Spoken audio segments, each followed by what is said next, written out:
And we are recording, sir. Thank you. Well, good morning, everyone. It's 9:30. I'll call this meeting of the Trent Hills Council to order. I'm joined this morning by Deputy Mayor Mike Metcalf, Councilors Rosemary Kelleher McLennan, Catherine Redden, Rick English, Jean Braheny, and Ken Tully. So, and a number of staff. This council meeting is being held by electronic participation pursuant to the municipality's procedural bylaw number 2021-040 and section 238 3.1 of the Municipal Act 2001 as amended. The meeting will be live streamed on the municipality's meeting portal and YouTube channel. The video recording will be uploaded to the municipality's Trent Hills website following the meeting. We'll do the adoption of the agenda. It resolved that the agenda for the council meeting July the 13th, 2021 be received. Mover and seconder for that, please. Moved by Rick. Seconded by Kathy. Call the vote, please, Doug. Councillor English, Yes. Councillor Kelleher McLennan, Yes. Deputy Mayor Metcalf, Yes. Councillor Redden, Yes. Tully, Yes.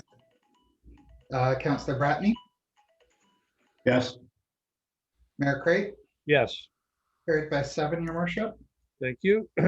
Disclosure of interest. Rose, you wish to? Yes, thank you.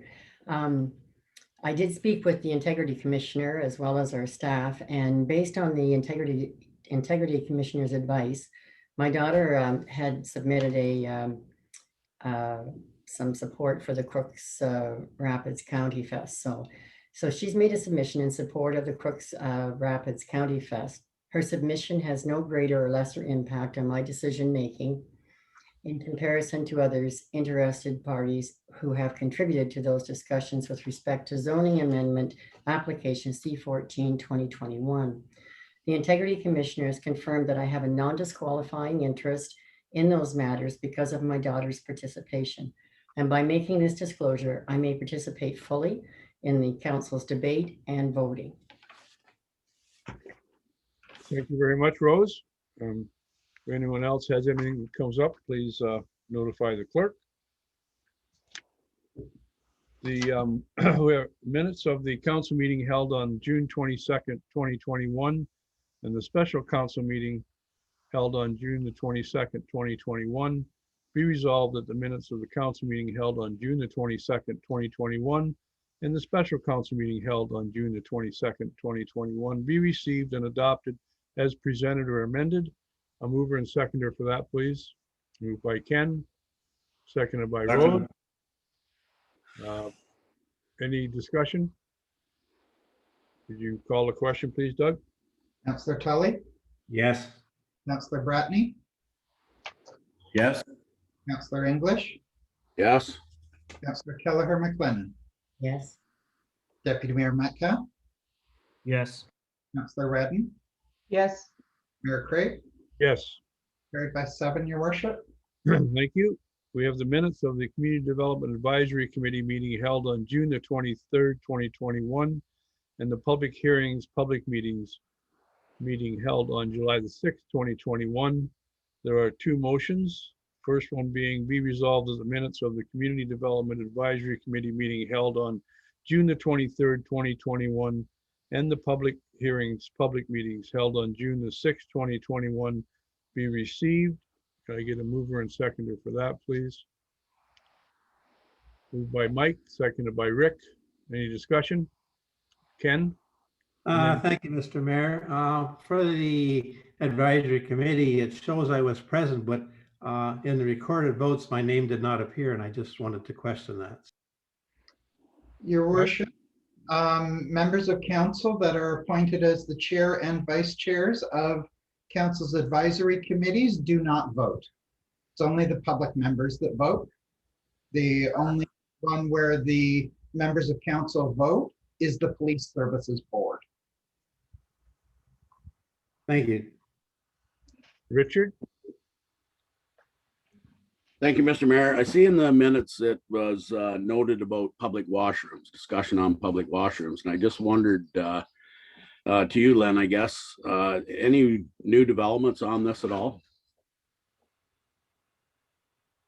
No, we're still running with our normal program in terms of the portable toilets that are put out in each of the communities for the summer. I think if you're referring to sort of a larger structure, I guess, permanent structure in Warkworth, I mean, we talked about it and it's really a funding issue. So we don't have any further developments at this time, no.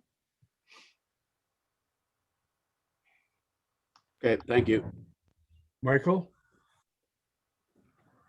Thank you, Your Worship. Yeah, just to follow up on Councillor English question, the discussion was really just an initiation to look at, see what the municipality might need in the future with public washrooms. That is really just a start of the discussion to see in the future where we need to go as we grow, you know, in people, in downtown cores and facilities. So really, it's just a start, and it's added to the list of possible 2020 committee initiatives motion that extended through to 2021. So it's just a discussion piece for that committee to allow staff to start looking at public washrooms in the future. It's no different than in the past where we had discussions, or just keeping it in the forefront to see where we need to be. Thanks, you. Mike. Anything further? Call the question, please, Doug. Deputy Mayor Metcalf,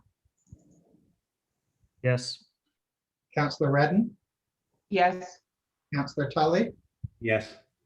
Councillor Bratney, Yes. Councillor English, Yes. Councillor Kelleher McLennan, Yes. Mayor Crate, Yes. carried by 7, Your Worship. Thank you. And the second motion would read, be resolved pursuant to Community Development Advisory Committee motion number CDA-210623-5, that the following initiatives be approved for the Community Development Advisory Committee in 2021. Downtown revitalization activities, business recruitment and retention, vacancy invention. It should be intervention, I think. Inventory. Active transportation, public washrooms, addressing change post-COVID, and increase to community improvement plan budget inclusively and diversity. Mover and seconder for that, please. Ken? And Rose. Any further discussion? Call the question, please, Doug. Councillor Tully, Yes. Councillor Bratney, Yes. Councillor English, Yes. Councillor Kelleher McLennan, Yes. Deputy Mayor Metcalf, Yes. Councillor Redden, Yes. Mayor Crate, Yes. carried by 7, Your Worship. Thank you. We have no deputations and no presentations. We're at reports of municipal officers. 7A is report finance 2021-018, procurement summary report for Q2 2021. Be resolved that staff report finance 2021-018 from Valerie Nesbitt, Director of Finance Treasurer, procurement summary report Q2 2021 be received for information. Can I get a mover and seconder for that? Moved by Kathy, seconded by Jean. Is there any questions on that one? Mayor Valerie? Bob, Yes, Jean. I assume that the successful bidder is from Eastern Ontario by reading that name. I'm curious to know how active the tender process was. I Oh, sorry. realize trucks. Jean, we haven't reached that 7C. We're at 7A at the moment. It's just a report from Valerie. We'll be at. Okay. I'll Sorry. I'll call you for that on 7C. Valerie, do you have anything to add? No, your worship, I do not. Thank Thank you you. very much. No further questions. Would you call a question, please, Doug? Councillor Redden, Yes. Councillor Tully, Yes. Councillor Bratney, Yes. Councillor English, Yes. Councillor Kelleher McLennan, Yes. Deputy Mayor Metcalf, Yes. Mayor Crate, Yes. carried by 7, your worship. Thank you.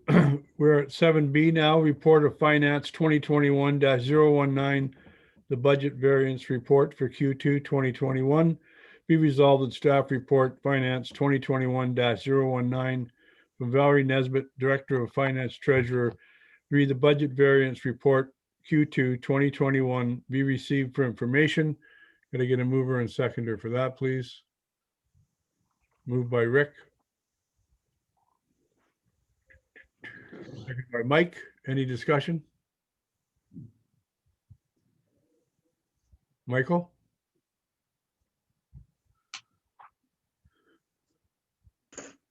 Thank you, Your Worship. Just going through the chart, I guess it's the second one, showing the differences in budget revenue to expenditure. I noticed the target's around 50% is where we're going to go for revenue and expenditure target at this point in the budget year. Is it looking comparable to other years? I just see there's some departments that are quite low and some that are reaching their target and some that are exceeding it quite a bit. I just didn't know if Valerie had any insight or whether there's any differences that we should be aware of. Hey, Valerie? Thank you, through you, your worship. No, I think that some of the key indicators in this report are really contingent upon the capital acquisitions for various departments. So this report includes operating and capital. And as council is aware, we have a number of major capital projects underway. So I think with the results that you're seeing in that report, with the majority of them being on target for this particular reporting period, I think we're doing fine. There are typically departments that are like building and planning, for example, those fees and charges typically are higher because, as you know, that we're in an upswing for building and planning applications and permits. So no, I think that we're on target and everything's looking fine at this point in time. Thank you. Kathy? Yeah, just to follow along what Councillor Metcalf asked, I guess I'm curious, are there any surprises or did anything stand out for you that wasn't expected or you were pleasantly surprised about? Or is it pretty true to form when you were doing your budget, what's transpired? Through you, your worship, given the circumstances that we're still experiencing with COVID, the results are as anticipated. We certainly see some revenue decreases in particularly in the Parks and Recreation area of service. And we have a plan to deal with that through our Safe Restart Agreement revenue that we're going to be using in 2021. So no, everything is pretty much as anticipated as I mentioned. Thank you. Anyone else? To call a question, please, Doug? Councillor English, Yes. Councillor McLennan, Yes. Deputy Mayor Metcalf, Yes. Councillor Redden, Yes. Councillor Tully, Yes. Councillor Bratney, Yes. Mayor Crate, Yes. carried by 7, your worship. Thank you. We're at 7C now. Report THF 2021-09. Read the award of RFQ THF FLT 2021-10. Supply and delivery of a 3/4 ton vehicle.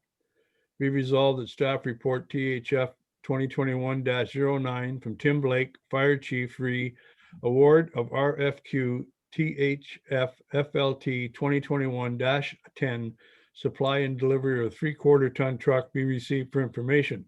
That the bid from Finch Auto Group for RFQ THF FLT 2021-10 for the supply and delivery of a 3/4 ton truck be accepted at their bid price of $51,618 plus HST, and that the upset limit of $11,618 plus HST be transferred from the fire reserve to fund the balance of the acquisition costs, and that the bidder be advised of council's decision under the fire chief's signature.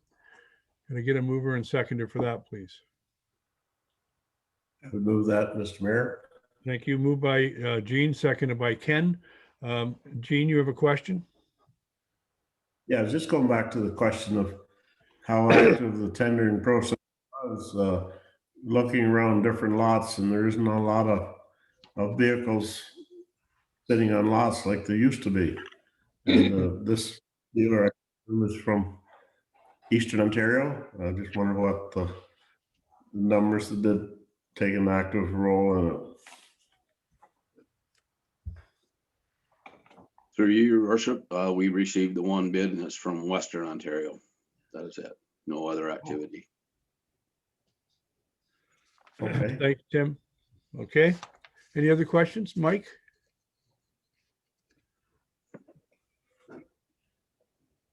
Sorry, thank you, Worship. This, I guess it's not specifically for the fire department, but we've seen several reports lately that we've only been getting one submission or one bid for an RFP or an RFT or whatever the document goes out. I don't know if anyone have any thoughts on why we're not getting getting the submissions the same.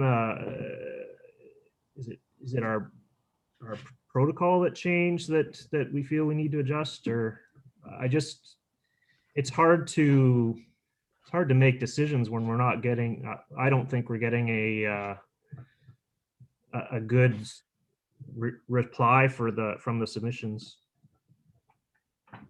I can address that, or try to, through you, your worship. I think it's sort of a combination of things. You know, as someone just said, you know, there aren't a lot of trucks on the lot. Like, I don't know about supply specifically.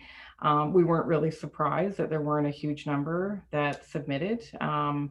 And I mean, we have had others where, for example, in the roads department, I believe with our sidewalk bid, you know, we did have a number that did show up to the actual introductory, the site meeting, right? So the interest was there, but it didn't translate into a bid submission. So I can only, you know, we can only speculate. Perhaps they didn't need the work, or we're not really sure what happened. So I don't know that it's a product of our change in, or having a, you know, a more fulsome procurement procedure. I think it's sort of a sign of the times at the moment. It's more of a market issue, I think. We hope anyway. I guess time will tell as things turn around. I don't know if Val had any other thoughts on that. Yes, Go ahead, thank Val. you, through your worship. So as council may be aware, we've actually opened this up to an electronic bid submission platform. And so it's actually reaching everywhere. So you can see that with the London, Ontario bid, it has far reaching, and we can see the number of bid takers. It's just that, as Lynn mentioned, the submissions are not coming in as we anticipated. So I don't know if it's just a supply and demand issue at the moment, but yeah, we're watching it quite carefully as well. Thank you. Rosemary? Yeah, we've been traveling around a few of the car lots and truck lots, looking at different vehicles for whatever reason, and something to do. And I'm surprised at the price, because a lot of the trucks you see on the lots right now, and because the supply is very scarce, is substantially more than the 51,000.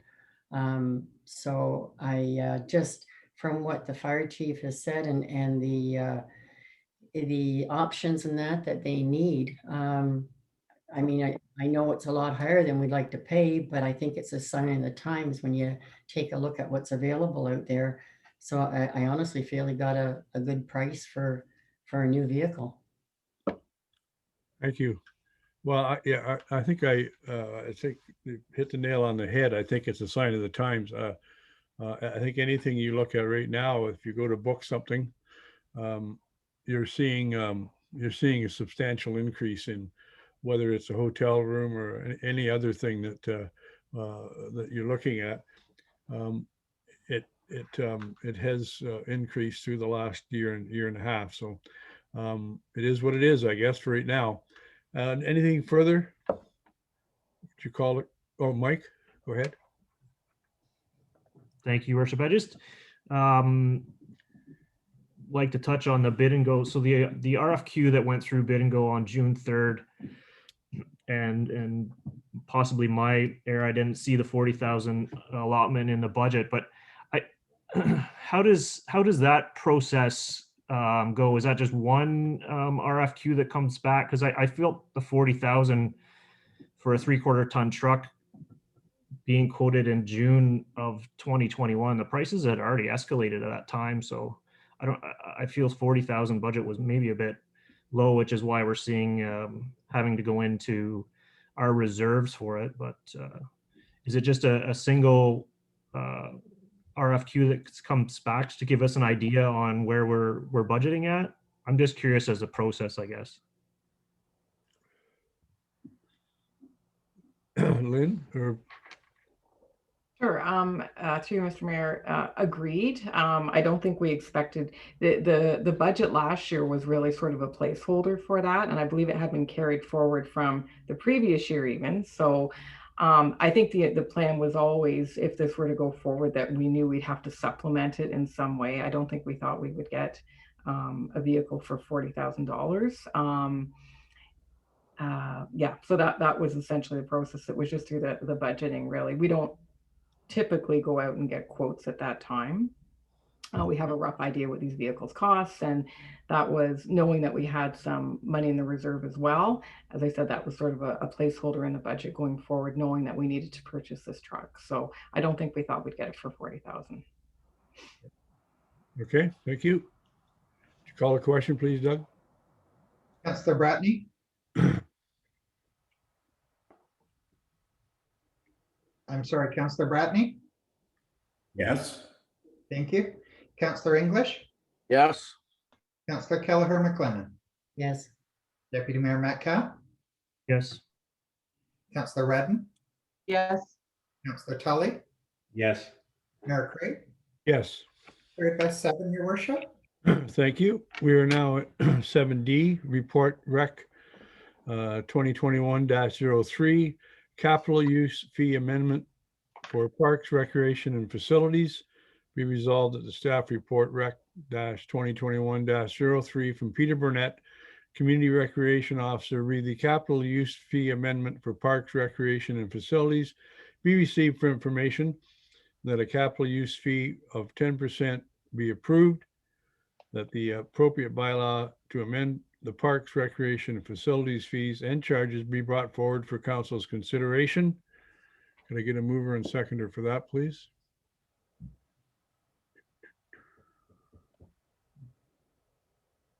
Moved by Rose, seconded by Mike. Discussion? Michael? Thank you. Just I guess a clarification on how the capital use fee is applied, and I guess it's mainly to the facilities.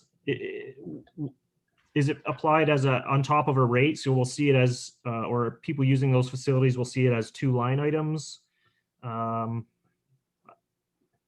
guess just a. Yeah, through you, Mr. Mayor. In the past, that's essentially how it was done, which is not what we want to do. Our recreation software program that we're moving to right now, we're trying to make things a little bit more streamlined, not just for staff and for finance, but for the public. So on the charts that were provided, that Val graciously put together, we've been charging capital use fee for a long time, and it was basically $6 per rental per hour, depending on what you were renting. And we did an analysis looking at kind of the how effective that was and how equitable it was across the board. So by instituting the 10%, It made it a lot easier from a financial perspective when we put it into our system. So the public in the past didn't see it as two line items, but we would explain to them that this is the rental cost, plus there's a $6 an hour capital use fee. So it was quite complicated, and this has been historic for a very long time. The new system doesn't change the rates per se. There was some minor adjustments, but the price that they paid before for ice, for an example, is exactly the same price they're going to pay now. But from an administrative perspective, we don't have to enter in two prices, so two line items that you say, it's just the one. On the back end, when we program the new system, we're putting in that 10% of that cost, of that $100, for an example, 10% of it goes to a capital use account, and the rest goes to a general revenue account for whatever it was, admission. So essentially it's the same process, but it's a lot more evenly distributed throughout all of the items. And it just takes that that level of complexity out across the board. So that's, hopefully I answered your question. Yeah, yeah. So essentially, we're cleaning up the way that we do it and allowing for future forecasting and budgeting better than the way we have in the past by using a percentage. That is correct, yeah, because it's if the rates go up or down, that percentage stays the same. So before, as rates increased or decreased or changed, the capital use fee, the percentage of that was askew. Some of them, for an example, on a soccer field, was 90% of the fee was a capital use fee, where on others it was 1% was capital use fee. So it just didn't make sense. So thank you to Valerie. We worked quite closely together on all of this, and I think this is a much better system that will make it easier overall for everybody. Thank you. Thanks, Peter. Any other questions? Would you call the question, please, Doug? Clement, Yes. Deputy Mayor Metcalf, Yes. Councillor Redden, Yes. Councillor Tully, Yes. Councillor Bratney, Yes. Councillor English, Yes. Mayor Crate. Yes. Your worship. Thank you. We're now at report Rec 2021-04, the Campbellford Recreation and Wellness Center Project Management Contract Award. Be resolved that staff report Rec 2021-04 from Peter Burnett, Community Recreation Officer, be the Campbellford Recreation and Wellness Center Project Management Contract Award be received for information.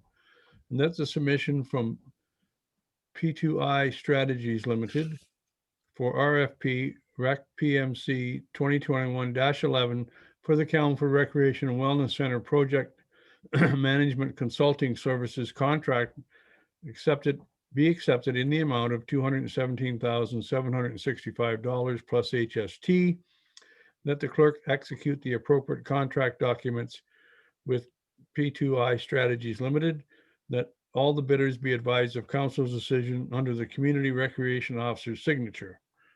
Can I get a mover and seconder for that, please? And so move.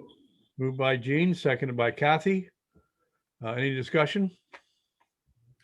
Ken, and then Kathy? Thank you, Your Worship. I just wondered if we could get a little background information on the successful bidder, or it appears to be the successful bidder. Sure. Through you, Your Worship.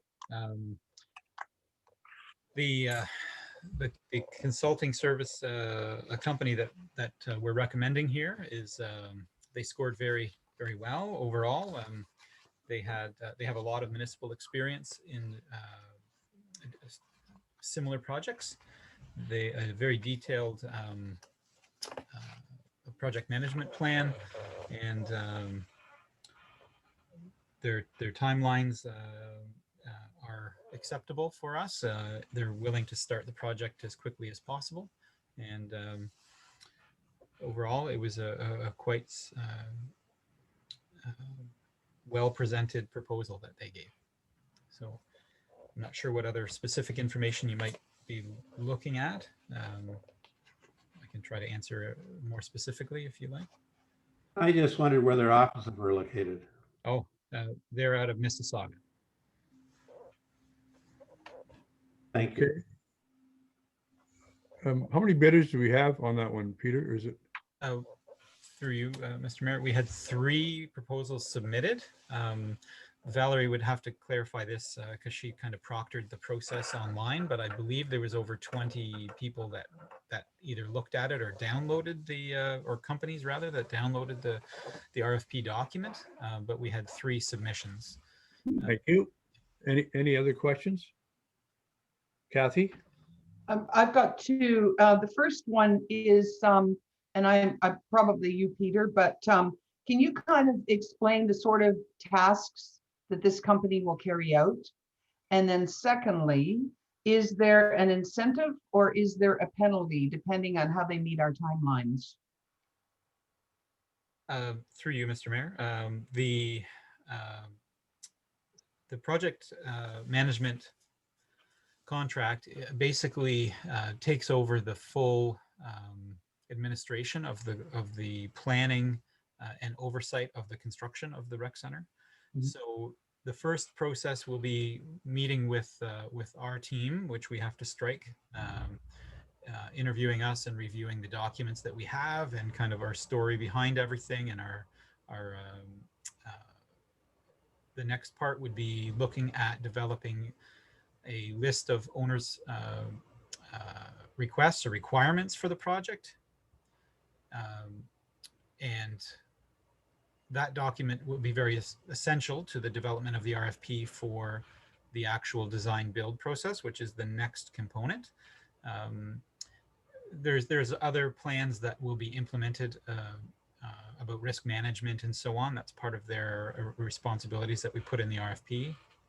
But generally, it's to oversee the process, to develop the RFP for the design build, and then manage that process with us and our team, to oversee the construction and make sure that all of the community's best interests and our wishes are followed out throughout the process. And then in conclusion, after that is the warranty period to oversee part of that after the building is constructed and we are in the building. And for your second question, there's at this time there's no penalty or incentive to finish sooner. The process is kind of twofold, like I alluded to. This company has proposed a deadline for the final completion of the building from a planning perspective, but once the RFP is created and the design build firm is selected, that'll have to be looked at and adjusted to see what the actual final construction date would be.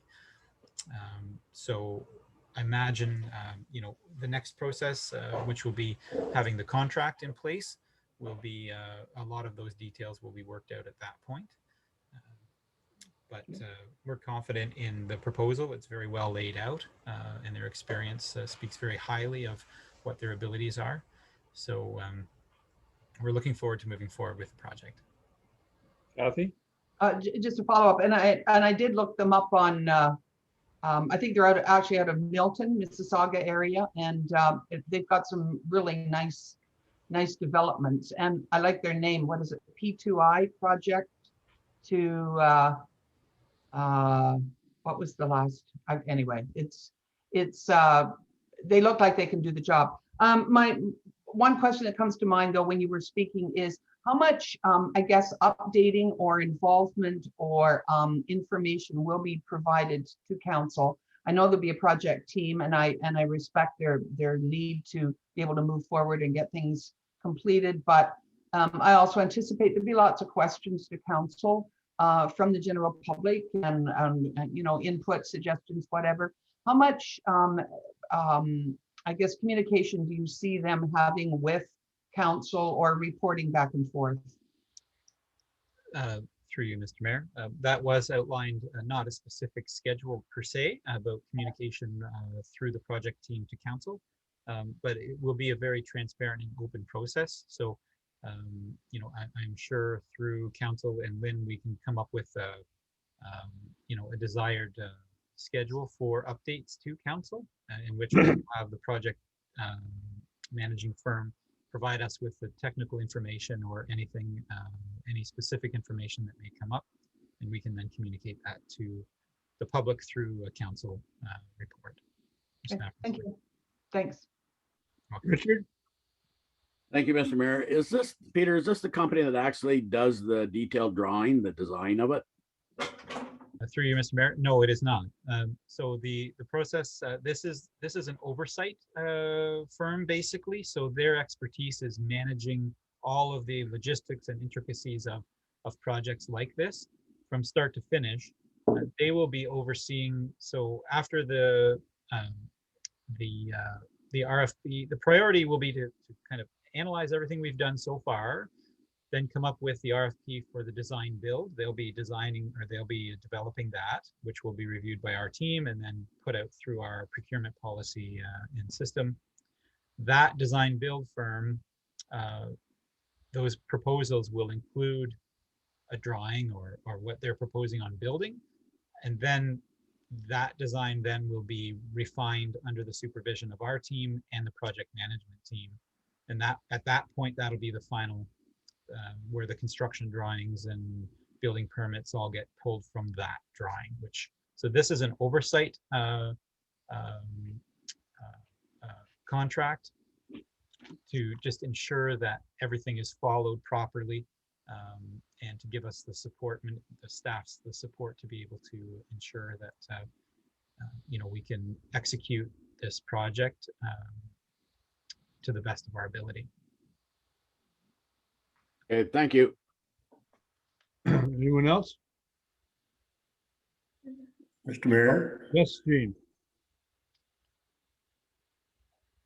just at first glance, this looks like a duplication of consultings that were redoing the redoing. In my 20 years on school board, we built several schools. We would hire an architect, and every few years we would review that process. But we had great work working with a Mildred Saltern outfit, and he did a lot of our schools, and he also did the OPP headquarters in Aurelia. And he would make periodically monthly presentations to the board to bring us up with progress of a building. But he was the overseer of everything. He had the working drawings, he drew them, and he was the last guy on the site for, looks like we're incorporating, like we already had people make drawings of the buildings, what we wanted when we submitted to the two governments. Now we're going to ask this outfit to go out and get another architect to redo the work again. And I see that just as another delay of time. Am I wrong in that conclusion? Lynn? I can speak to that through you, Mr. Mayor. Well, I mean, we always have project managers for our infrastructure projects, all of them. I mean, when we built the EMS building, the county acted as a project manager. Our Napan Island project, we have a project manager. So that's typically the process. But no, we're not duplicating anything. The designs that have been developed are conceptual in nature. It was for purposes of being able to develop a rough cost estimate in order to apply for funding. So it was very successful and well worth doing that exercise. So now with a design build contract, we're going to hire a contractor, a construction company that will take that conceptual design and translate it into a detailed construction design and actually build it. So there may be tweaks along the way. The design could change slightly, but essentially that footprint, that design, the elements of the building have already been worked out in that initial design. So there are usually typically a few stages of design. So I don't think it's a duplication. I think it's really necessary. And I think it's money well spent.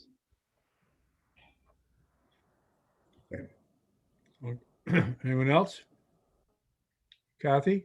Just to ensure that I didn't short shift the company, I recalled their name. The P2I is Project to Implementation. And I think it says it all in terms of their name. Thank you. Would you call the question, please, Doug? Councillor Bratney, Yes. Councillor English, Yes. Councillor Kelleher McLennan, Yes. Deputy Mayor Metcalf, Yes. Councillor Redden, Yes. Councillor Tully, Yes. Mayor Crate. Yes, Carried by 7, your worship. thank you. We are now at Planning 2021-47, Severance Consent Application B22-2021, and Zoning Amendment Application C15-2021. There are two motions.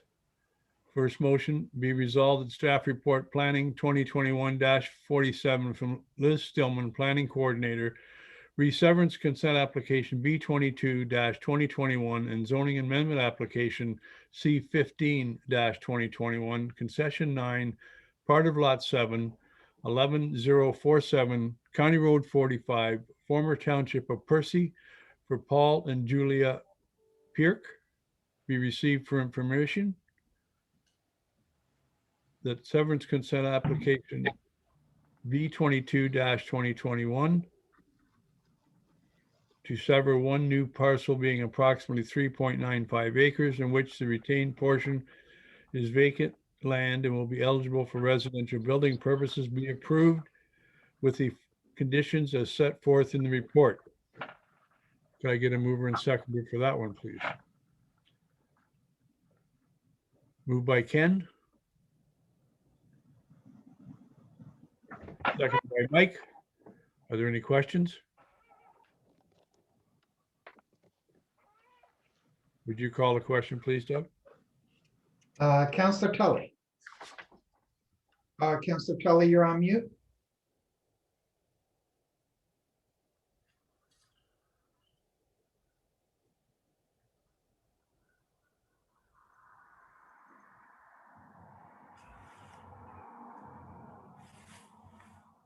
We're back. Yes. Thank you. Councillor Bratney, Yes. Councillor English, Yes.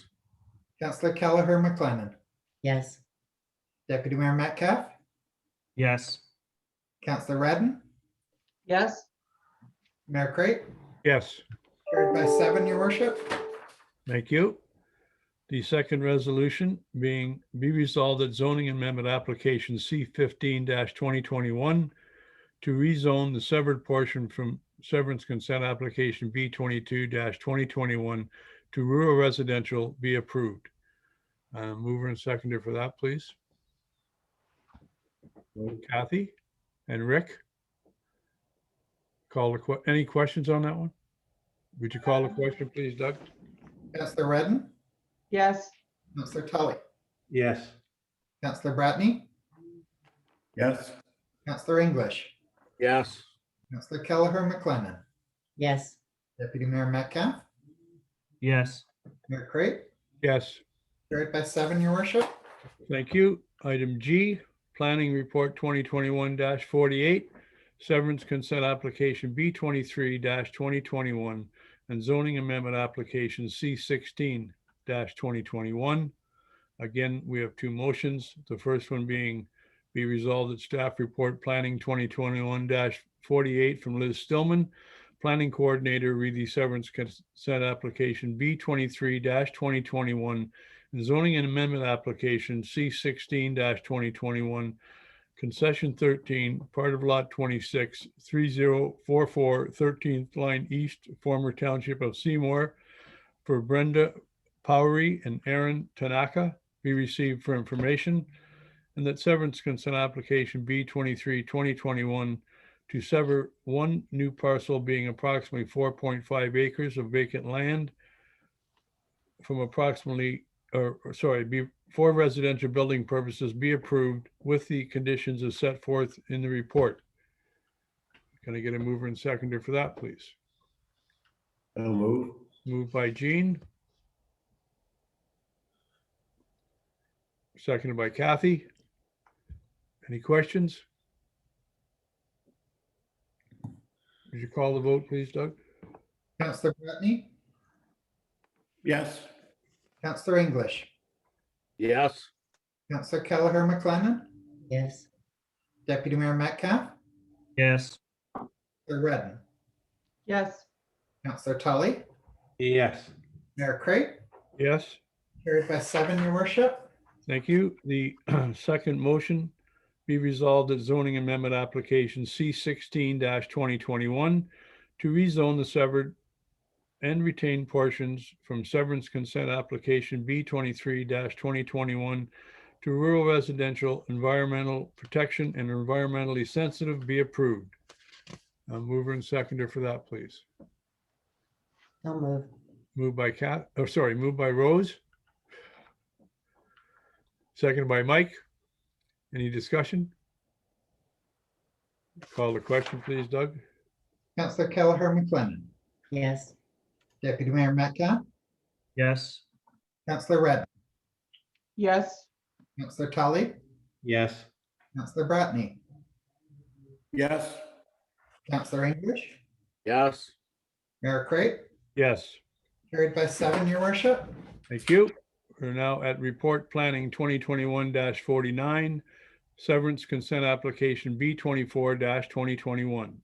Be resolved that staff report Planning 2021-49 from Liz Stillman, Planning Coordinator, re-severance consent application B24-2021, Concession 14, part of Lot 23, Westview Road, 45 Westview Road, former Township of Percy, Albert and Zeta Crowley, Friendly Acres Park, be received for information, and that severance consent application B24-2021 for a lot adjustment, lot addition between two existing properties be approved with the conditions set forth in the report. Got to get a mover and seconder for that one, please.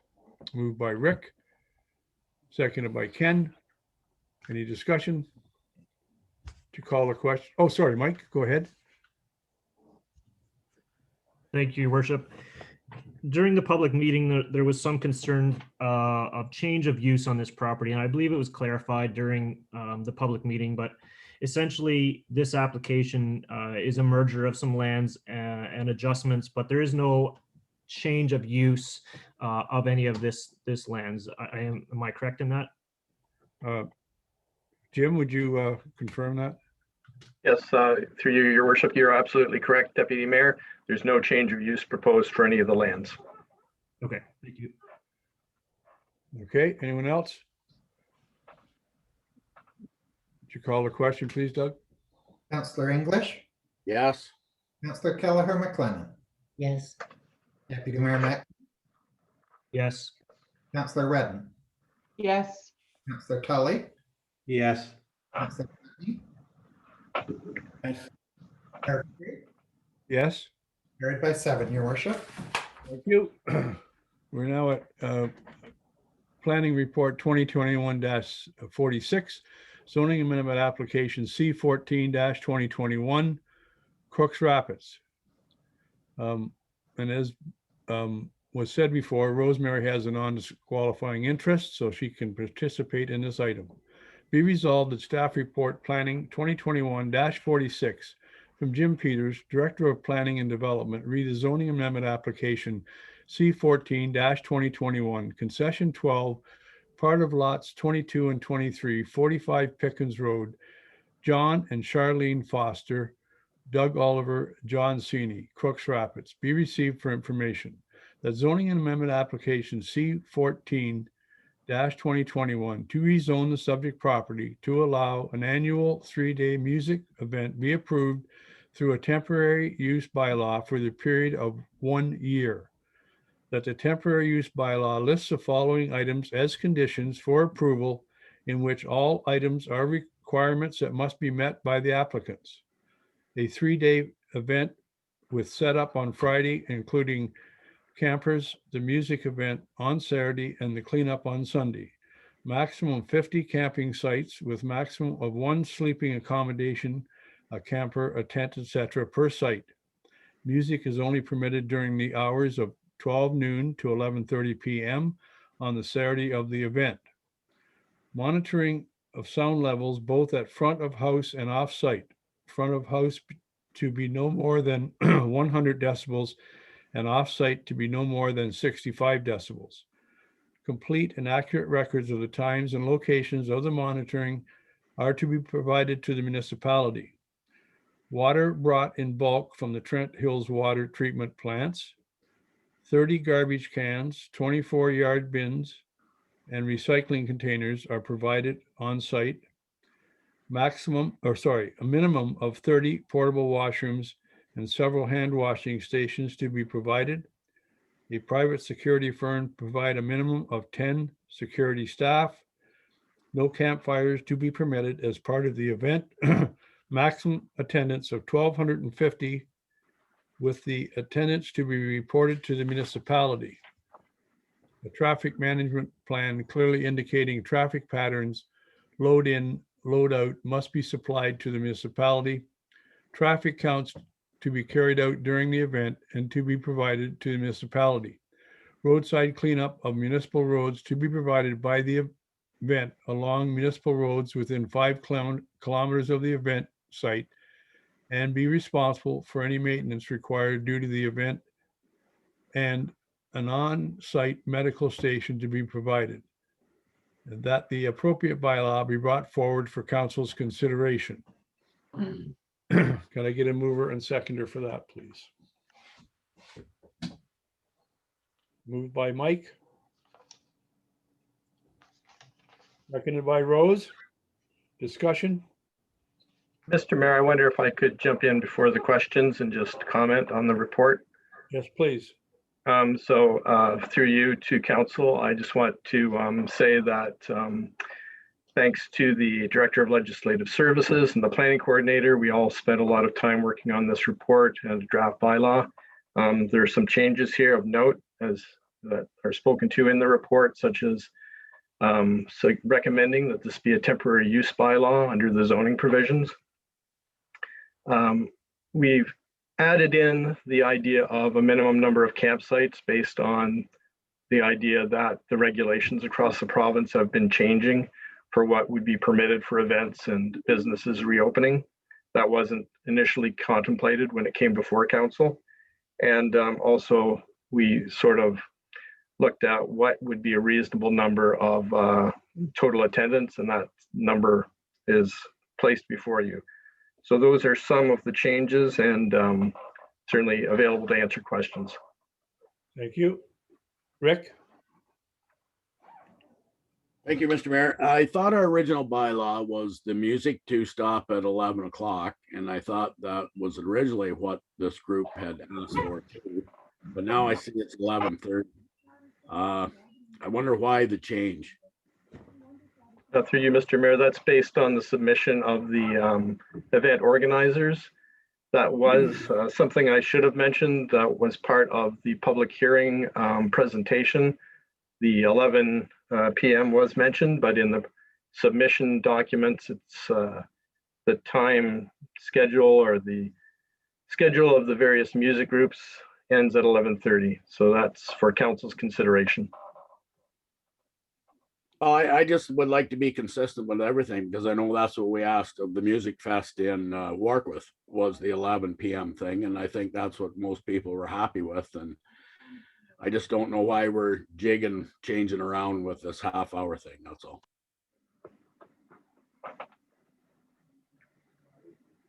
Okay. Any other questions? Kathy? Thank you. I have a couple of things. Well, actually more than a couple of things, if I may, Your Worship. First of all, I'd just like to add my compliments to staff on having prepared and worked through a very comprehensive and detailed list of requirements. I think there are some things that maybe I would like to have tweaked a little bit for this to go forward. And I just want to say thanks to them for outlining the specifics of this. As council know and staff know, I did make an additional suggestion for a requirement, and I think this requirement would cover a number of things under one heading that maybe are already outlined in here. And having participated in a Zoom meeting this past week with a couple of different representatives from different ministries on the reopening of Ontario, the suggestion that there be what they've dubbed the name of as a safety plan would probably take into consideration a lot of the things that staff have already outlined And it would include things around physical distancing, the preventing and the controlling of the kinds of crowding that could take place, face coverings, cleaning, disinfecting, and so on. But this is something that a great number of the events in our community are already taking into consideration, working with the health unit. There's a lot of guidance there. And there's also, some of you may have seen that the rules for areas in step 3 reopening have just now come out and cover a lot of this. So I think that I would really like to see such a plan put forward by the organizers. This is something they need to prepare and they need to follow through on, and they need to have posted for the volunteers, the attendees, and for any inspectors that may come. And it will cover a lot of the applicable provincial and public health guidelines that will ensure. So that's one thing, if I may suggest, be added to the list, and that this plan be submitted. Perhaps the clerk can determine how best this can be written and what's necessary, but I'd like to see that plan in place. I think our role as counselors is a great deal of that is risk management, and this goes a long way to us asking them to manage the risks that they're taking with this event on behalf of the attendees and the people in the area. The other thing that concerns me is with respect, and I don't know whether, Doug, you want to jump in, because I have a couple more comments, or you want me to continue, Your Worship? Go ahead. Continue. Okay. The second thing is just a little bit of clarification.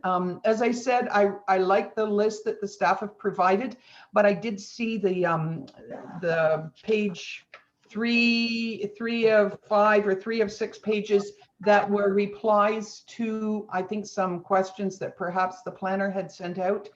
And I find some of them a little bit ambiguous or confusing in terms of what it is that, for example, is this to me, if it's a 3-day event, it's got 3 days of music and activities and all kinds of things going on.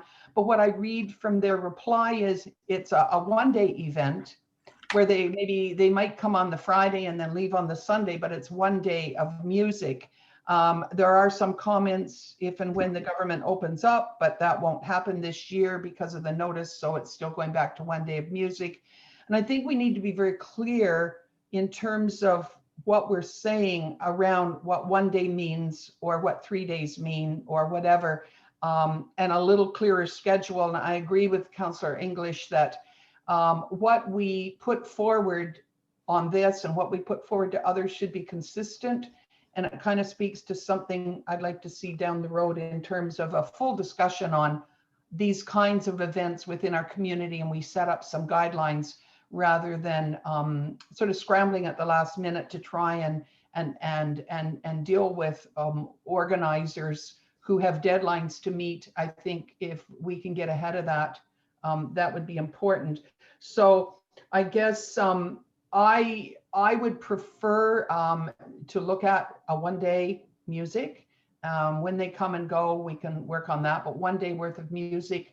And I guess Jim, my question around the temporary use and so on would be such that if we found that the requirements we put in next year or this year were not necessarily followed through to our satisfaction, we're not tied into a full rezoning, that something else could pop in there.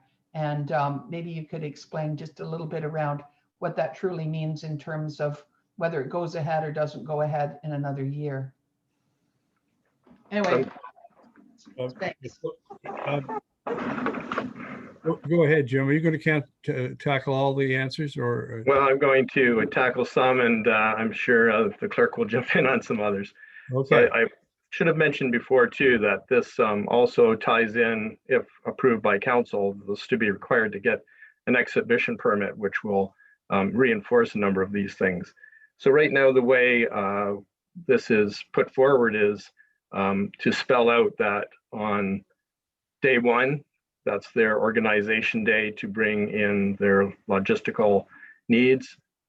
The music is during 1 day, the 2nd day of the event, and the 3rd day is the cleanup day to remove all the logistical items. And I think it's for council to say what the schedule of timing will be for the music. So I think, I'm not sure whether I caught everything there or not, but if I didn't, I can readdress things. Okay, and Doug? Your worship, so as Councillor Redden has indicated, we can do an amendment, alter any of the conditions, add, remove, or change that are in the recommendation to satisfy what council would be prepared to move forward with. So I've got a base amendment motion prepared, and we can wait until we know all those pieces that council may wish to alter and or add or delete before we bring forward an official amendment. Okay, thank you. So, Just to follow up, Mr. Mayor, on the temporary use question. So the bylaw is proposed that this be for one event, which will be the one proposed, and no other events can take place within the 1 year period. And for further events to take place in the future, they would have to apply to have this bylaw extended. thank you. Thank you. Okay, so I think Rick would like to make an amendment on the time. Is that true, Rick? You're frozen, I think. Oh, you're not frozen. Okay. Sorry, Mr. Mayor, just not moving. Well, I would just like to be consistent with everyone and going forward with all these events. We should have the same kind of rules for everybody should apply. That's all I'm saying. Okay. Kathy, you would like to see an amendment to have a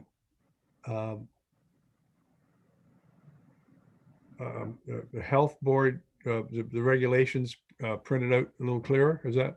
Well, if the organizers were directed to the reopening statements for step 2 and step 3, if they were to read down through that, it would very clearly spell out the sort of things that they need to address.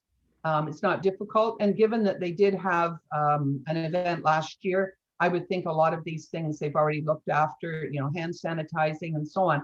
But to have that safety plan in place is really, I think, extremely important.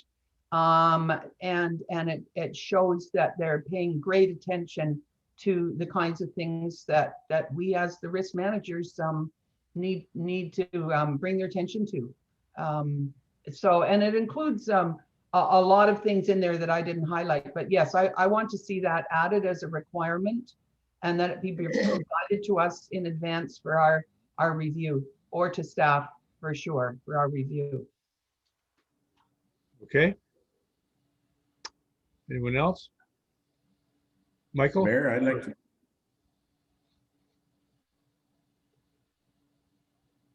Who's on? Go ahead. Sorry. Gene? Okay. Mayor, I just feel uncomfortable that last year we didn't have a review soon after the occasion, and we would have had a more current appraisal of the event. By this coming forward now, it looks like council's got backed into a corner. The proponents have spent a lot of money getting to this point without having the okay to proceed.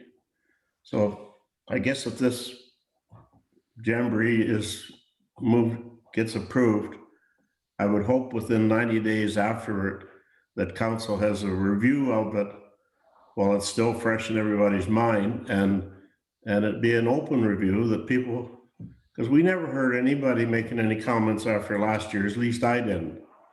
And I don't live very far away from it.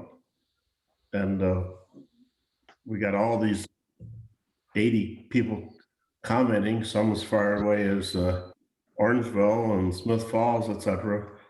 It's hard to understand where the real truth lies in this thing. But I hope that we would amend it and review this fall before it dies for the winter, so we know what we're talking about, okay? Well, we can certainly add that to it, that we do have a review within 90 days. Michael? Thank you, Your Worship. Just to go on the safety plan that Councillor Redden has brought to our attention, I believe that's part of provincial policy right now in being able to do these events with the opening, that these safety plans have to be addressed for businesses and for events. And if I'm not right, it's being spearheaded through the health departments for the most part that are aware of these safety plans. But I don't see any issue with also asking specifically in this document for that that plan as well, just to reiterate what the province is also requesting of events of this sort. I definitely support this temporary use bylaw. I believe the municipality has worked, staff has worked with the applicants and come to address some of the concerns that that have come up. And like Jean had said, after last year's event, which is will be pretty much the same outline as this one, no concerns had been heard. I believe events such like this are offering opportunities for our communities, opportunities for our residents, and we should look at diversifying these types of offerings. How many people have come to live in Trent Hills because they've visited Trent Hills, right? So offering the ability to visit and a reason to come and see what we're all about on a small scale, I think is something that's very important. And the applicants have stated that they want to keep this at a cap. The potential for having a lot more people on that property is there, but they have no interest in having that amount of people at this event. And they've stated that several times in their correspondence that they want this at a certain level. They don't want this to be some of the great big events that you see throughout the province. So I think that they're looking ahead. They're looking to the future and knowing what type of event they want and what type of people they'd like to come to it, and the support that they're giving for the community and organizations in the community. So I think that there's a lot of thought put into this event. This isn't just something that they've thrown together just because they want to have a party. It is a lot of work, and like I said, they've put a lot of thought into where they would like to support organizations and not just take back for themselves. So that's my my support for this bylaw, and I thank staff for taking the time to really take a look at this and put in all of those points that we can look at in the future and say, did we meet the criteria, and what do we have to address? So, thank you. Thank you. Yeah, I think Mike is correct, and I'll get to you, Ken. I know that yesterday, the local legion, which I'm president of in Hastings, had a meeting regarding reopening, and we received from our Ontario command a notice from the health board on what is necessary for us to reopen and what the limits are. So I think that was something that went out to all businesses. So I believe that this this idea that the plan is there. It's just that we have to advise them to follow the plan that's been put out by the health board as far as the safety issues are concerned. Ken, go ahead. Thank you, Mayor. No, I support the review in 90 days because I think there's a lot of concerns out there, and to have a review after 90 days, either some of these concerns will be found out that they weren't an issue because it's an unknown, and how well it's put together, and the safety plan should be included, as well as I think we should stick with 11 o'clock to be consistent, but it's kind of like a trial balloon. I think we need to go with what is of the bylaw with all these measures in place, and then 90 days after, we'll know how successful or unsuccessful it's been with meeting the needs in the communities. So. Thank you. Anyone else? Rose? Yeah, I did visit the site. I had a full tour of where the Music Fest is being proposed for the day. And I think that's confusing when we say, as always has already been mentioned, a 3-day event. Well, it's really a 1-day event, and I totally agree with that. You got to do prep work for anything like this, and you got to do after the fact work, the cleanup, etc. So to me, those 2 days shouldn't really be in the 3-day event phrase at all. But as I said, I did visit the site, and I was quite impressed with what I seen and what I heard. I think that I do think that these type of events bring people to our municipality, and there's a big spin-off with supporting our local businesses, etc. When we had the waterfront and the Incredible Edibles Festival in the downtown here in Campbellford, it was a huge success. And we played music. The one year I particularly remember, a couple of years ago, we had bands downtown playing till late at night, around 11 o'clock or so. And there is a lot of apartments, etc., and homes in the area. And I don't recall any complaints about that happening.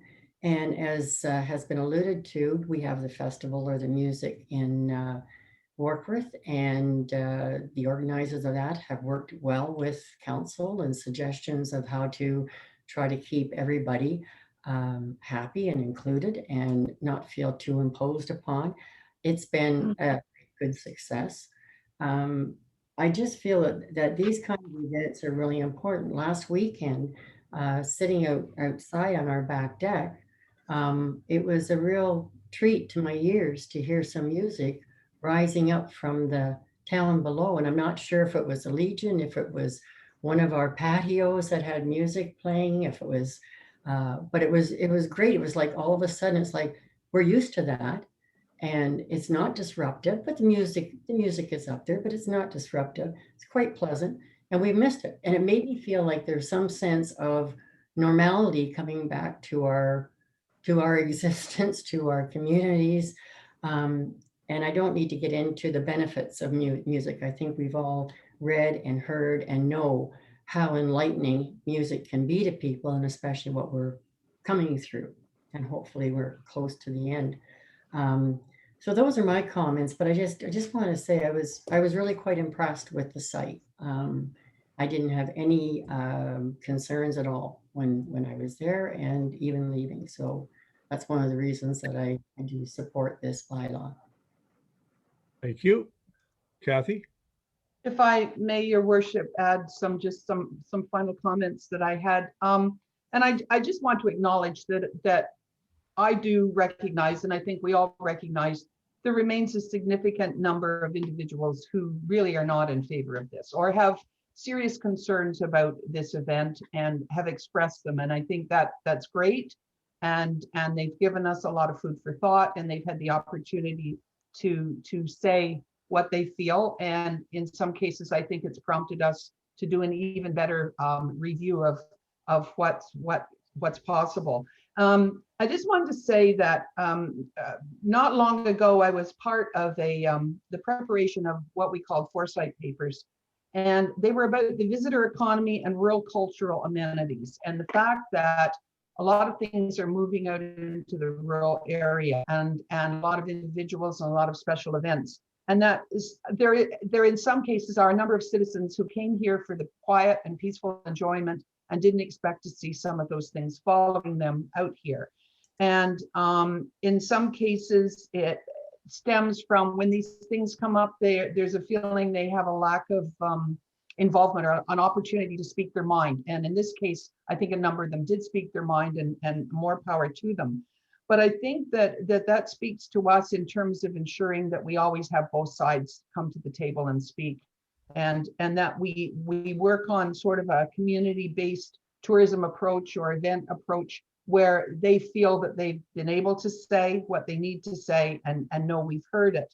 And I think that going down the road, we're going to have more challenges like this coming forward, where individuals want to provide activities and events on their farms, on their properties, along the water, wherever. And I would like to think, well, it's highly unlikely that all stakeholders are going to agree completely on any course of action that this council has taken. I'd like to think that we can represent what does go forward, that they can at least live with, if not fully support the decisions we make. And I think what we've done at this point, I would hope most of them can live with it. Whether they support it or not, that's yet to be seen. But going forward, I would like to hope that maybe council, and I've proposed this, I'll find out from Doug how best this gets proposed, but that we go forward and actually initiate some kind of discussion, or whether it fits in our strategic plan of where we're going with things like this, because it's happening, it's there, and how do we provide for both sides of our community to have their say and be happy with what we're deciding on their behalf. So I think that what we're doing right now is a good concession, a good compromise, and as the others have said, in 90 days or so afterwards, we'll hear how it worked out. Thank you. Thank you. Okay, is there anyone else? Mr. Mayor, just to clarify a couple of points, the information about the event has been circulated to the health unit and to the provincial police, and the organizers know who the contact at the health unit is for the development of that safety plan. Thank you. One thing that remains, are we changing it to 11 o'clock? Your worship, if I can, what I've got prepared here for an amendment prior to reading it, I've captured safety plan, I've captured the review of the event within 90 days, and I've captured the amendment of the duration of the music permitted from 11:30 until 11 p.m. Are there things that council was wanting to amend in the list? Okay, council, anything else? I think that covers everything we've discussed and brings all the points to bear. Anything else? Your worship, Yes, Gene. this is probably the most troublesome vote I've had to think through, with the exception or along with the bridge debate when we had with the previous council. I attended the Hemlock Jamboree camping for 15 years in a row. So I got a pretty good feel of what happens with a crowd. I don't know if any other councillors have attended the Havelock for 15 years in a row or not, but it's a big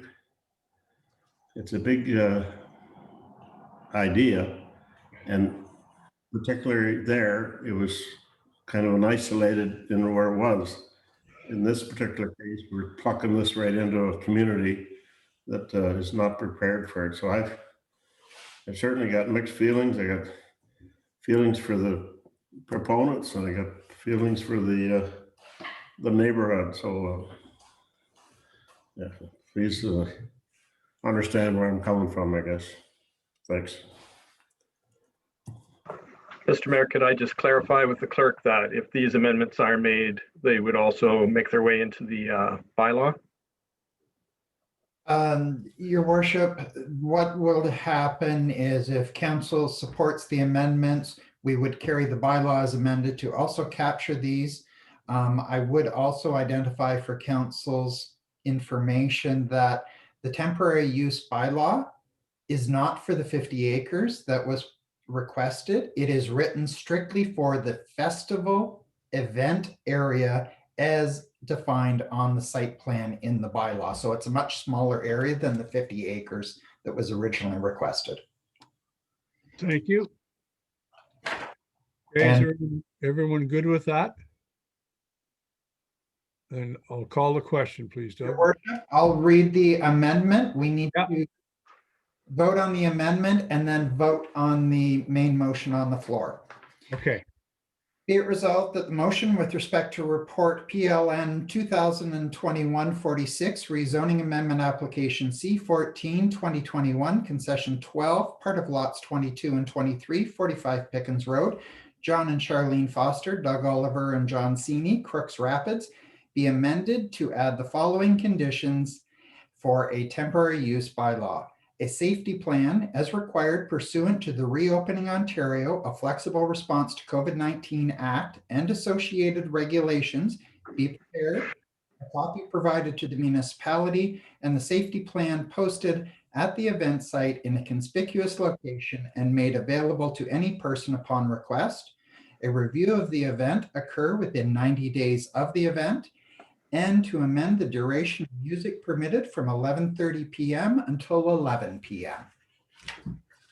okay. Can I get a mover and seconder for the amendment, please? Kathy and Mike, thank you very much. Any further discussion? You call a question on that, Doug? Councillor Redden, Yes.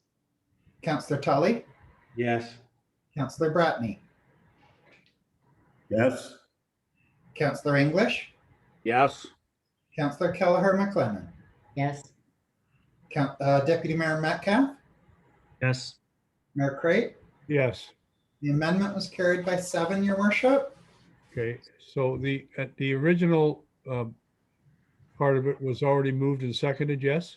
Yes, so now it would be as amended. As amended, okay?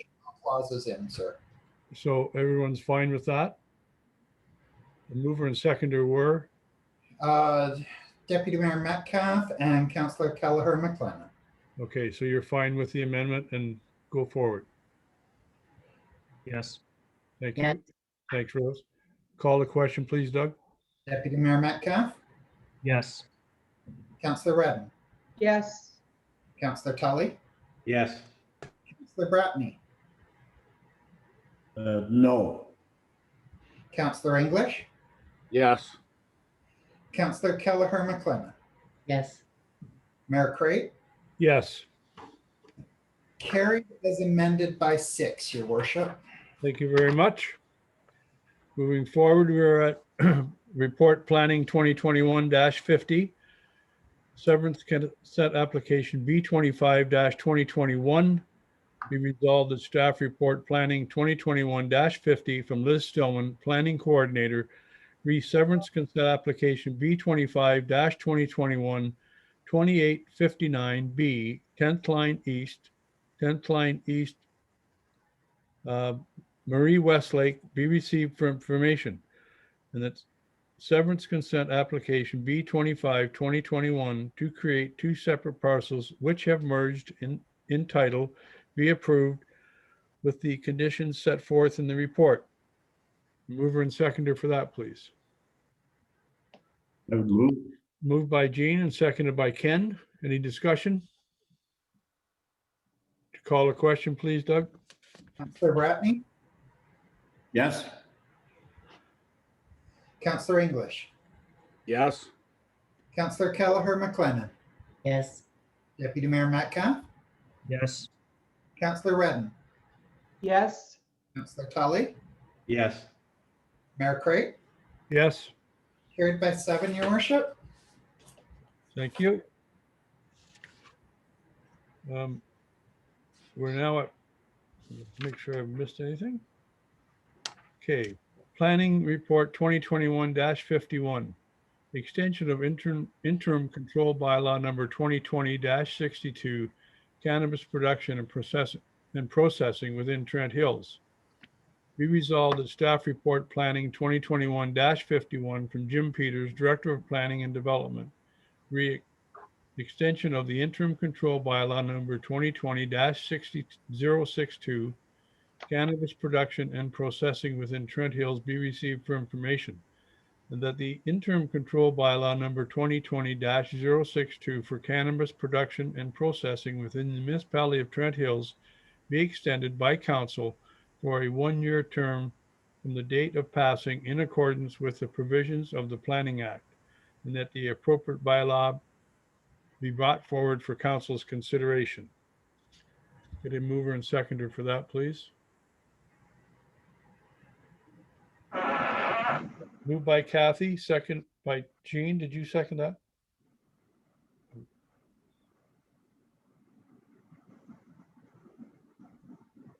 I think Mike's got his hand up. Sorry, Mr. Mayor. Sorry. Yeah, I've got two screens here and it's throwing me off. Thank you. We've got a mover and a seconder. Any discussion? Call a question, please, Doug. Councillor Redden, Yes. Councillor Tully, Yes. Councillor Bratney, Yes. Councillor English, Yes. Councillor Kelleher McLennan, Yes. Deputy Mayor Metcalf, Yes. Mayor Crate. Yes, Carried by 7, Your Worship. thank you. We are now at updates of members of council. I will start with Mr. Tully, who is on my right. Thank you, Mayor. We've been busy with a number of issues from some of our residents, and they've involved a lot of staff time, and I would have to thank the staff for their help and support and all the information they provided. And also, I just, yesterday, the building department was out on a site, and anyways, the homeowner was very complimentary. The staff assisted and worked through a situation with them, so compliments to the building department, and I guess all staff for the things they've been working with me in the last couple of weeks. Thank you. Michael? Thank you, Your Worship.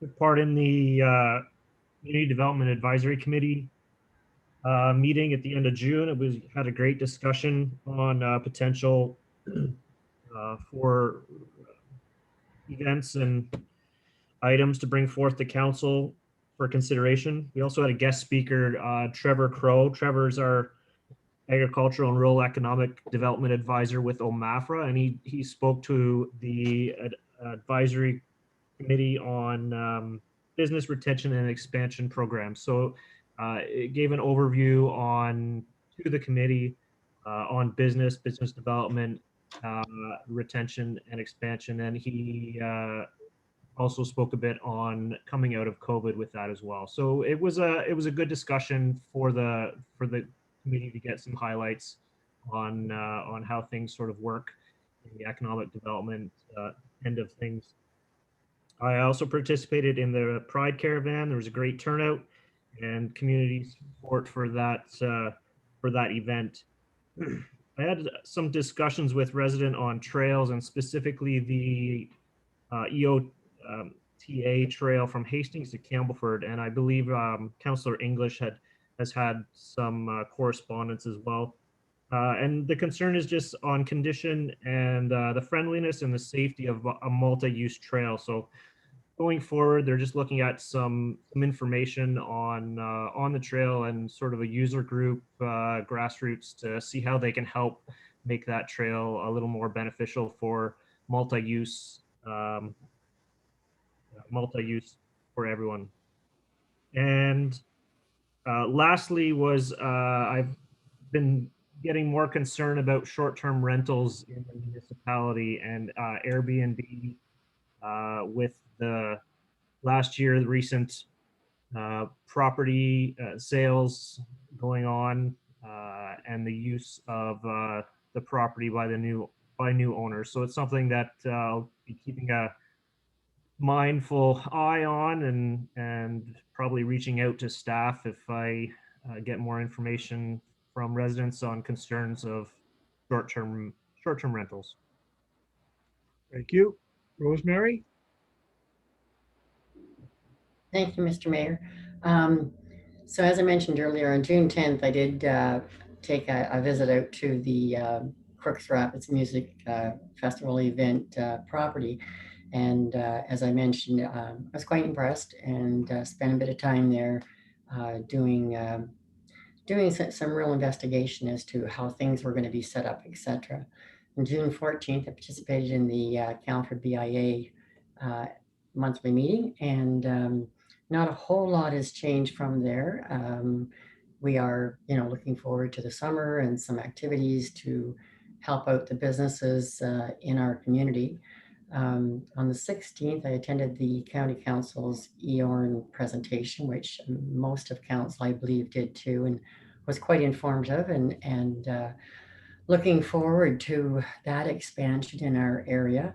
On the 17th, we had the Callanford Seymour Community Foundation meeting. And again, not a lot to report there with the pandemic and not being able to do a whole lot, but hopefully after this year, we'll be able to get back into the swing of things and be able to participate more in the community with some funding, etc. On the 27th, I participated in the Pride Car Van, and I was told specifically, make sure you say car, a van, not a caravan. And it was great. It was absolutely awesome. I couldn't believe the people that were turned out and the people who participated in the parade, and we had a lot of fun. My dog really enjoyed it. He thought it was great with his head hanging out the window of the car. And the 28th, participated in the grad drive-by, and again, that was really exhilarating to see the kids out, and they seemed to be so proud and happy that the community allowed them to have their drive-by, and it went over really well. Had a great night. The weather was perfect, and I know that the grads from the high school really appreciated it. And then just during this last month, responded to a number of concerns at Highway 30 South and County Road 29, and a few things with the festival that we've just finished looking at. But there does seem to be some real concerns about that corner going into Warkworth. I didn't record names, but I do have some contacts that I can get back to if needed, but they're really concerned about coming around that corner and the congestion that's there. So that's my update. Thanks, Rose, very much. Kathy? Thank you. Yes, I participated in both the caravan and the parade. And I wish this high school parade got a little more slowly, because it was great seeing all the young folks that were there. And I know there were a couple I missed. I found out where they were and congratulated them afterwards. But I hope it's a tradition that continues whether we have COVID or not. I think it's a great way to salute the graduates. Also did a number of road tours over the weekends just to kind of keep an eye on what's happening in our parks along the waterway and see if the influx of visitors has continued or diminished in any way, and it hasn't. There are a lot of visitors, although I do have to say, I think they're more spread out than they were before, that they have found other areas that aren't quite as crowded. And I also noted that a number of, particularly around Healy Falls, that they have made it such that they can't park on the main road. They have to go off to the side road, and it's possibly a little safer. But I think probably our park staff have noticed a huge number of people still, and lots of garbage, I think, still floating around in our cans. I did attend the public meeting regarding the information meeting regarding the cannabis and the bylaw, and I found it really interesting. While it wasn't all that well attended, those that were there were neighbors of one situation in particular, and they had some really excellent questions and some good information to put forward that made me quite comfortable that we are supporting and assisting them and in the general public and the neighborhood and what they'd like to see take place. And finally, I found it very coincidental, given the discussion that we had on special events and so on. I participated in a webinar that was sponsored by the Ontario Fairs in anticipation of the reopening of Ontario. 220 fairs across Ontario, probably half of them won't go this year. Another half are kind of waiting to see. But it did involve OMAFRA's staff. They have a COVID analytics and policy unit who participated, as well as a representative from the Ministry of Labour Training and Skills Development. And yes, it is necessary to have safety plans in place. If the health unit shows up, they want to see what your plan is, how you're taking care of individuals and so on. The biggest issue is that the health units are a little bit set aside from what the provincial legislation says. And each health unit differs a little bit in its involvement and what it requires. And that's one of the things that Ontario Affairs has pushed, is to have some consistency in what they require across the province. I believe there's going to be another one now that step 3 has come forward. And I think I forwarded some information on, maybe just to staff, but step 3 is out there and it continues to talk about the safety plans. So whether it's one that comes to council or whether it's a group in our community that would like to put on an event, those safety plans, I think they're going to continue to be mandatory for some time. And they're not difficult to find.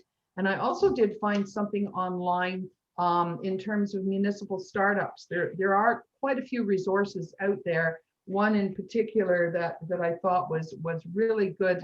It's called a Municipal Return to Events Guide. And it has a lot of practical approaches to planning a COVID era outdoor event. And it's probably, I don't know how many pages, 30, 40 pages, very detailed. So there is information, and going forward, it's going to be the new norm. So I think our discussion today was well on topic. And other than that, I guess I've just enjoyed seeing a lot of the rain, although not everybody's happy about it. I think the corn is growing, the fields look good, and the communities never look better other than some of our poor trees. And we'll leave it at that. Thank you. Richard? Thank you, Mr. Mayor.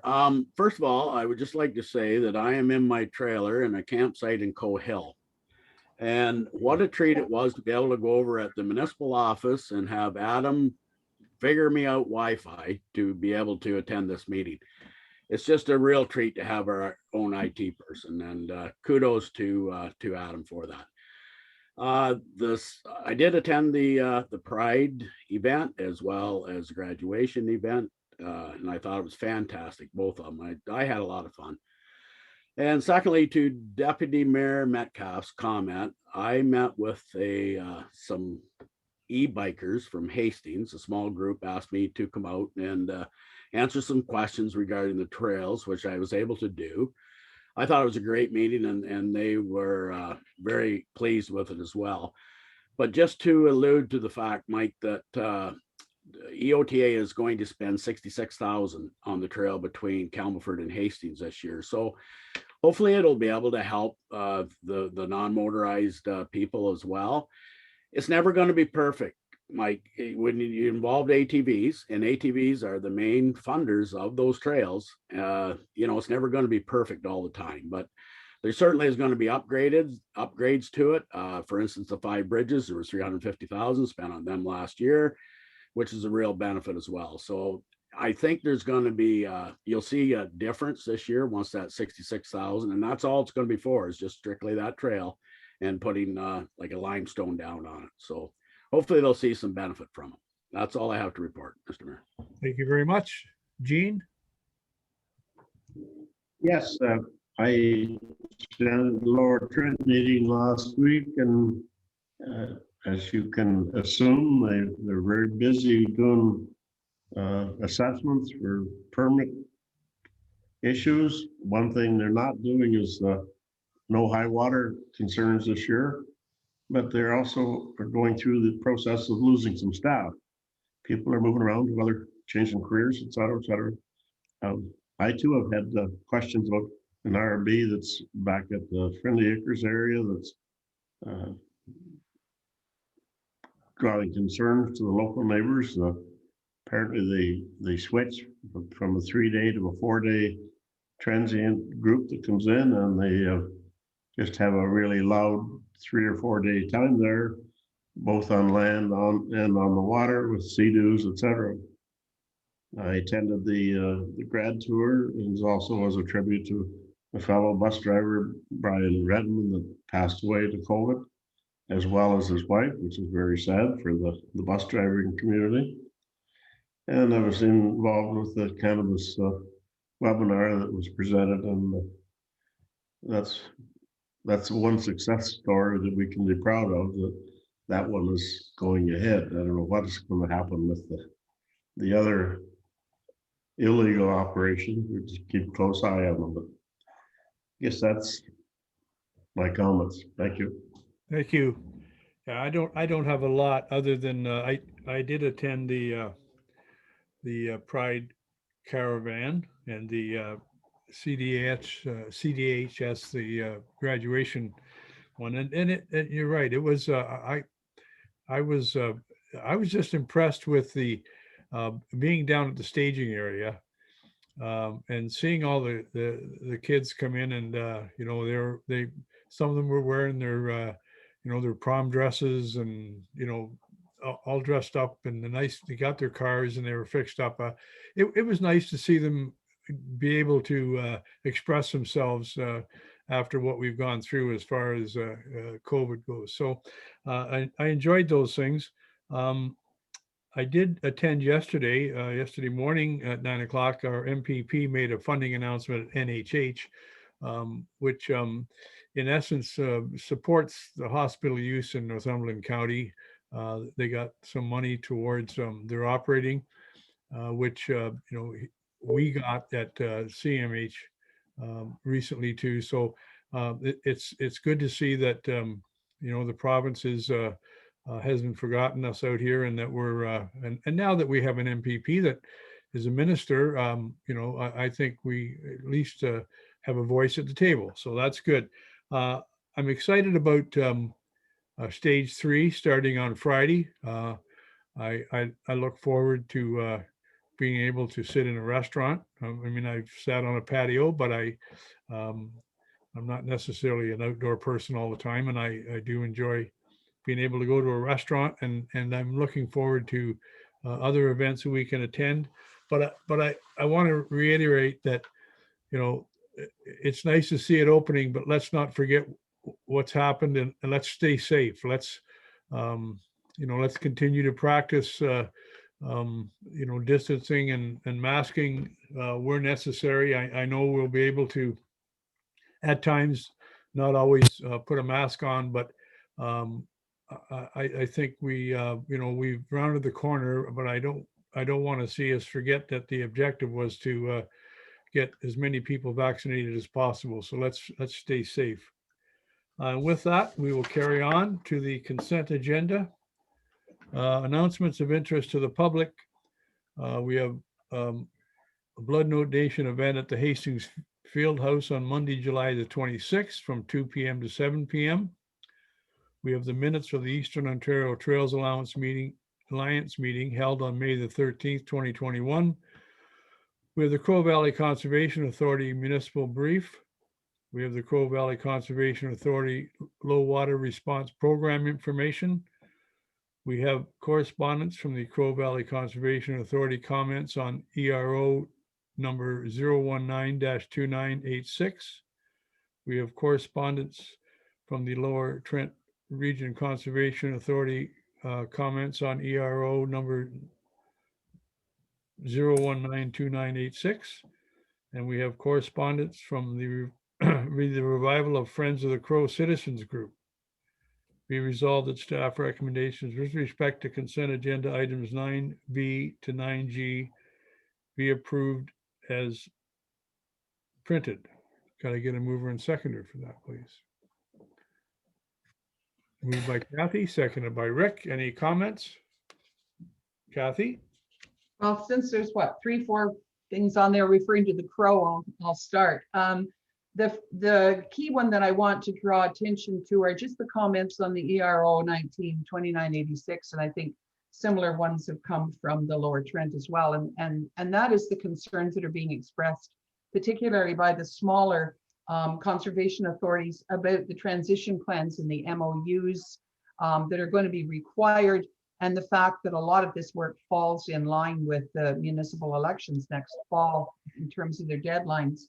And I know that if there's anything that we can do, it's to speak with our our member slash minister and convey that to them, which we have been doing at the Crow. And I think individually, those of us, because we have 3 conservation authorities within our municipality, which for some is unusual, for others it's the norm. But we need to continually say that the time is going to be difficult because we're facing so many other challenges, including a 200% increase in our applications for inspections and so on, that it's going to be difficult to pull staff off serving the public to putting MOUs in place that need a lot of work and a lot of writing, and we don't have additional staff. So I think I'm speaking to the converted in a way, but I'm just saying that we're trying to continue to impress upon ministry staff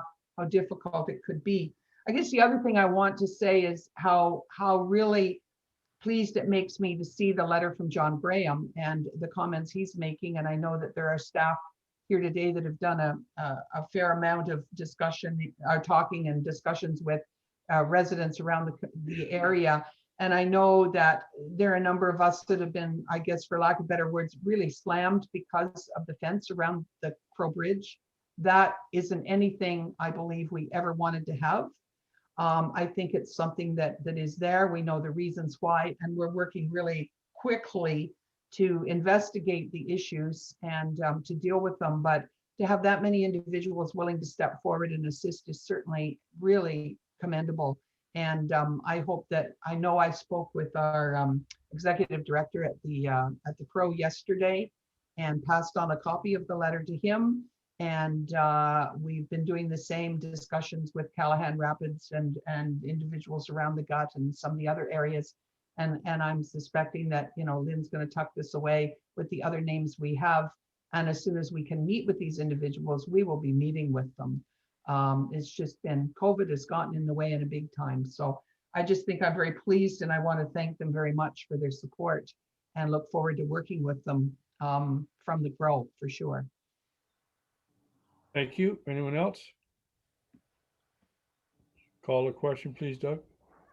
Councillor Redden, Yes. Councillor Tully, Yes. Councillor Bratney, Yes. Councillor English, Yes. Councillor Kelleher McClellan, Yes. Deputy Mayor Metcalf, Yes. Mayor Crate, Yes, carried by 7, your worship. thank you. We're now at bylaws. Be resolved that bylaw number 2021-65, bylaw number 2021-66, bylaw number 2021-67. I should say that's all, they all say a 0 in front, sorry, 065, 066, 067. Bylaw number 2021-068, bylaw number 2021-069. Be read a first, second, and third time passed and properly signed and sealed by the clerk and mayor. Did I get a mover? Yes, Doug. Your worship, just before you receive a mover and seconder, this will confirm that bylaw number 2021-066 will be as amended to include the amendments that were made under the staffing report earlier. So it'll capture the safety plan, the review of the event, and to alter the permitted duration of the music until 11 p.m. Thank you. So I need a mover and seconder. Mike and Ken. Any discussion? You call the question, please, Doug? Deputy Mayor Metcalf, Yes. Councillor Redden, Yes. Councillor Tully, Yes. Councillor Bratney, Yes. Councillor English, Yes. Councillor Kelleher McClellan, Yes. Mayor Crate, Yes, carried by 7, your worship. thank you. There are no notice of motions and there are no closed session items. Doug, we usually ask if there's any press that want to ask any questions. We don't. We have not been doing that, your worship, during our electronic participation meetings. Okay, thank you. we have the confirmation bylaw. We resolved that bylaw number 2021-070, a bylaw to confirm the proceedings of the council meeting held on Tuesday, July 13th, 2021. Be read a first, second, and third time, passed, properly signed and sealed by the clerk and mayor. Get a mover and seconder for that, please. So moved. Moved by Jean, seconded by Rose. Would you call the question, please, Doug? Councillor Bratney, Yes. Councillor English, Yes. Councillor Kelleher McLennan, Yes. Deputy Mayor Metcalf, Yes. Councillor Redden, Yes. Councillor Tully, Yes. Mayor Crate, Yes, carried by 7, your worship. thank you. A motion to adjourn. Moved by Rick, who is probably getting ready to go fishing. Seconded by. Come on, somebody has to put their hand up. Mike, you're just trying to stall, I know. Call the question, please, Doug. Councillor English, Yes, and actually going kayaking, Mr. Mayor, not fishing. Yes. Councillor Kelleher McLennan, Yes. Deputy Mayor Metcalf, Yes. Councillor Redden, Yes. Councillor Tully, Yes. Councillor Bratney, Yes. Mayor Crate. Yes. We are adjourned at 11:21, your worship. I will just conclude the recording.